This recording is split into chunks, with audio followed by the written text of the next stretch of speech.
आज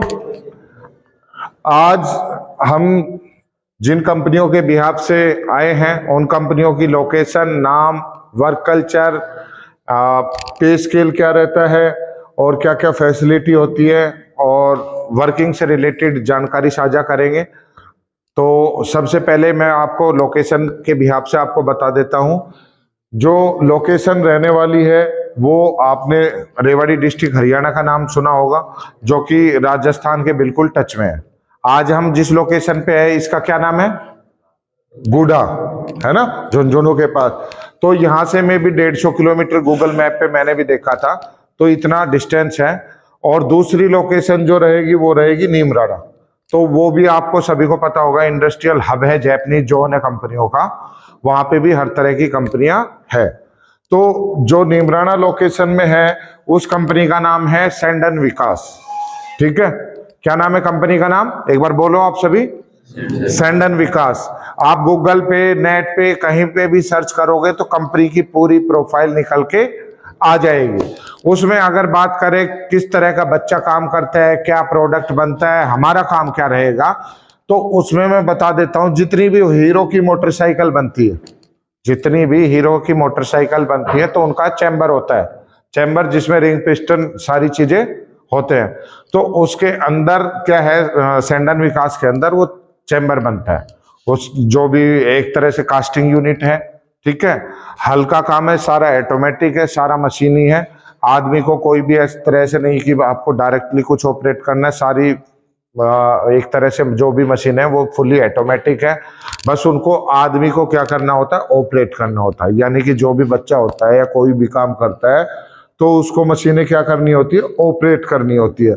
डिपार्टमेंट की अगर बात करूं तो 5-6 डिपार्टमेंट जो भी इंडस्ट्री लाइन में होते हैं, क्वालिटी, प्रोडक्शन, असेंबली, इसके अलावा मेंटेनेंस हुआ, डिजाइनिंग का हुआ, ये सारे डिपार्टमेंट वहां पे दिए जाते हैं।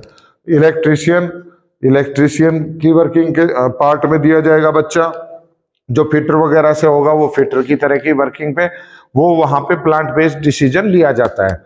ठीक है। और बाकी अगर किसी बच्चे को थोड़ा सा मेंटेनेंस वगैरह की या फिर अच्छी जानकारी होती, कुछ बच्चे ऐसे भी होते हैं, तो उनको इंट्रो बेस पे, जैसे बच्चा अपनी एलिजिबिलिटी बताता है या अपनी नॉलेज बताता है, उसके भी आपसे उसको डिपार्टमेंट दे दिया जाता है। तो ये नीमराड़ा में रहने वाली है ये कंपनी, और जापानीज जोन में है। प्रोडक्ट क्या बनाया है, बनाती है, वो मैंने आपको बता दिया है। और लोकेशन नीमराड़ा, जापानीज जोन। और इसके अलावा बात आती है काम, वो मैंने बताया, डिपार्टमेंट आपको बता दिया। अब बात आती है पे स्केल। ठीक है, इस कंपनी में जो ज्वाइनिंग का प्रोसेस है वो एक नॉर्मल प्रोसेस है। इसमें आप अपना अप्रेंटिसशिप का भी प्रोसेस होता है। ठीक है, यानी कि जैसे आईटीआई बच्चे हो आप, तो आपकी वहां पे काम करते करते क्या होगी, इंटर्नशिप कंप्लीट हो जाएगी। ठीक है। और इंटर्नशिप में ये है, बहुत सारी कंपनियां क्या होती है, बिल्कुल एक तरह से नॉर्मल कह सकते हो, पैसा देती है या फिर कह देती है कि हम आपके अप्रेंटिसशिप करा रहे हैं तो क्यों पे करें। वहां पे ऐसा कुछ नहीं है। वहां पे जो आईटीआई की वो जो सैलरी दी जाती है वो 13 + 1000 14,000 रुपए दी जाती है, 8 घंटे की मात्र। ठीक है। अगर आप इसके अलावा कुछ, कई बार कंपनियों में आपने सुना भी होगा, नोटिस भी की होगी चीजें, कि कई बार ओवर टाइम भी करना होता है। तो अगर आप कभी भी ओवर टाइम करते हैं या फिर संडे वर्किंग करते हैं तो उसका इन पैसों के अलावा मिलेगा। ठीक है ना। सिंगल ओवर टाइम होता है। अगर कभी कभार ये होता है 2 घंटे आप एक्स्ट्रा करते हो या कभी संडे को आ जाते हो, ये मैंने जो बताया है ये सिर्फ और सिर्फ 26 दिन का है, संडे को छोड़ के। संडे की छुट्टी होती है। ठीक है।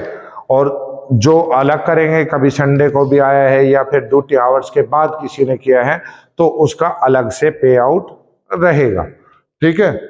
और रोटेशनल है शिफ्ट। ठीक है ना, समझ गए ना रोटेशनल का मतलब? वो भी चीजें हैं। कोई बच्चा अगर ये कहता है कि मेरे को डेली 12 घंटे के हिसाब से करना है काम, तो वो भी ऑप्शन है। ठीक है। 8 आवर्स का तो है ही है। अगर कोई ये भी बोलता है कि मेरे को 12, होता है ना, कुछ बच्चों की चॉइस होती है, तो अगर 12 आवर्स के बिहाफ से भी करना चाहोगे तो आपके पास 12 आवर्स का भी ऑप्शन है। तो ये सारी चीजें हैं। ये आप, अब आपकी बारी है, आपका कोई कंसर्न है तो आप मेरे को बेफिक्र होके, फिर मैं आपको नेक्स्ट कंपनी के बारे में जो भी डिटेल्स होगी वो सारा आपके साथ साझा करूंगा। सुखबीर जी, इसको क्लोज करो।